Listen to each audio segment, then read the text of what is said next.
Welcome to Nerdgasm, everyone. What is going on? Today we are going to talk about Venom being in the MCU. That is right. Venom is now in the MCU and he will be showing up. Same universe as Spider-Man. It's going to be great. We don't know if Venom is going to be with Spider-Man, with the new Tom Holland in Spider-Man Homecoming. But we do know that Venom is going to be in the MCU, and that is beautiful news because having Venom just belong to Sony was, one, it was selfish. Two, it was gonna be horrible. You know it was. With the X-Men movies and the Fantastic Four movies, I'm not like, yay, Marvel movies made by other people. It's more like, alright, cool, Marvel movies. I guess I'll go see it, even though it's not made by Marvel. So, for them to announce that the stickiest of the ickiest villains, the Sultan of Swole, Mr. Jim Goals himself, Eddie Brock, is going to be in the MCU and eventually become Venom, that makes me happy, and it makes my spider sense tingle. You guys know what I'm talking about because I'm a fan, you're a fan, we're all fans. Let's fan out together. Let's move on. When people found out that Spider-Man was going to be part of the MCU, they loved it because, yay, finally, we're going to see a movie that is going to be great because the majority of the Marvel movies are amazing, and they gave Spider-Man a lot of potential. But when executive producer Amy Pascal said that Venom will be part of the MCU, we had to find out, what exactly does that mean? Does that mean that we're going to see 100% MCU? It's pretty much the same thing they have going on with Spider-Man, where Spider-Man will be in the MCU, Marvel will have control of the creative side of things, they're going to do what they want to do with the character because, let's be honest, the creative side is really what's killing it with Marvel right now, but Sony is still going to hold the project. So they're going to be collabing again, because Sony didn't realize that letting Marvel's foot in the door with Spider-Man may not have been the best idea for them. But they were like, nah, let's do it again. Let's let them put the other foot in the doorway, because whatever, fuck it. They're now making this whole character of Peter Parker in the world that we didn't ever think Spider-Man would ever show up in. The Avengers, all this stuff is happening. Infinity Wars is going to be here. We never thought we would actually ever see Spider-Man show up with these other heroes. And now they're doing it. Now they're finally getting Spider-Man, a young Spider-Man. At that, guys, remember, high school Spider-Man. We now have this going on. What else were we expecting to see? Could they have ever even used Carnage because Carnage was technically a symbiote that came off of Venom?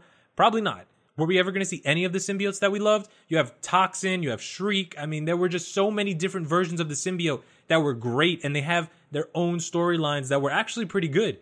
We were never going to be able to see them because Venom was going to be part of Sony. Now that means that this whole world of Peter Parker opens up to us. It's not just the Green Goblin anymore. It's not just Vulture and Sandman, Hydro Man, and the Spot.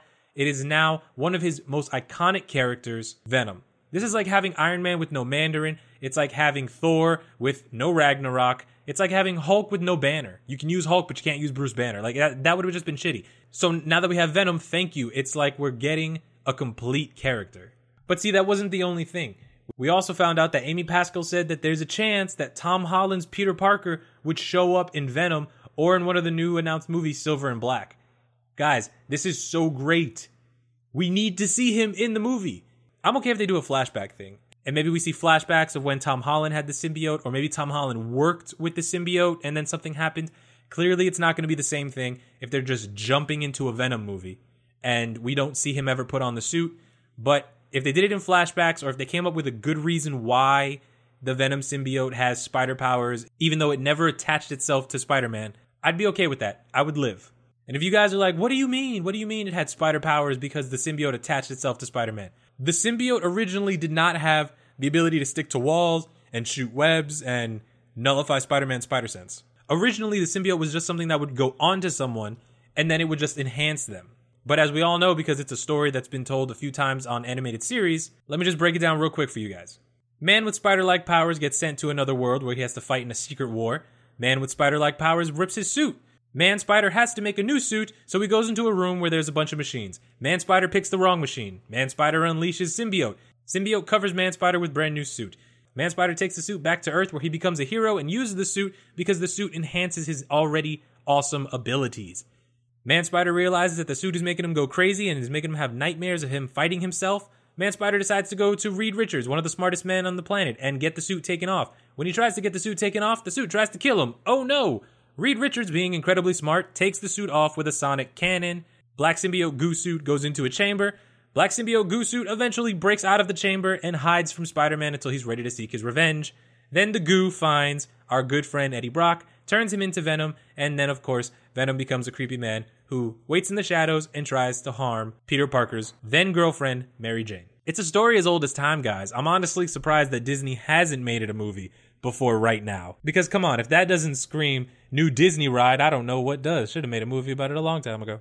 But hopefully from that weird story, you understand why it's important that Spider-Man interacts with the symbiote at some point in time, which is why people were mad that it wasn't going to be part of the MCU. How do you do that? How do you make Venom with no Spider-Man? Do you just mention him? Do you just go, oh yeah, this one time this dude with spider-like powers did some stuff, and then I got the symbiote and we killed him? Like, what was the plan, Sony? What was the plan? For you to just mention Tom Holland's Spider-Man, but we never get to see him because Marvel has credit for Spider-Man as well as you?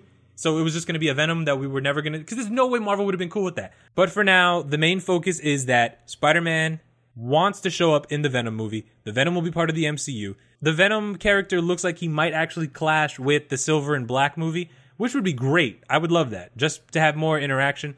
And if Sony is not careful, I'm going to tell you right now, if Sony does not watch its ass, Marvel's going to be putting a lot more of their feet inside of these movies. And eventually Sony's going to end up with none of them. There's just, you need to slow your roll, all right? Because if you keep going to Marvel to make these movies awesome, which is what you know they're going to end up being, then it's going to fuck stuff up. And even if you don't like the Marvel movies, it's still going to make bank. Don't hate on Marvel. You know that even the worst Marvel movies still made a bunch of money. It's crazy. But let me know what you guys think about Venom being in the MCU. Are you happy? Are you glad that he is finally going to get some props?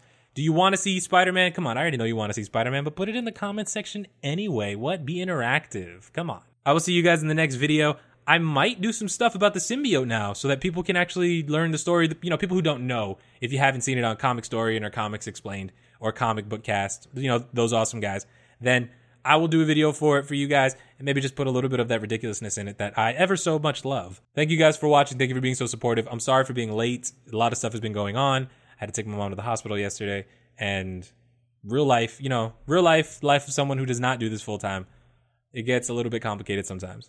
But thank you guys for watching again. I've said it like 3 times.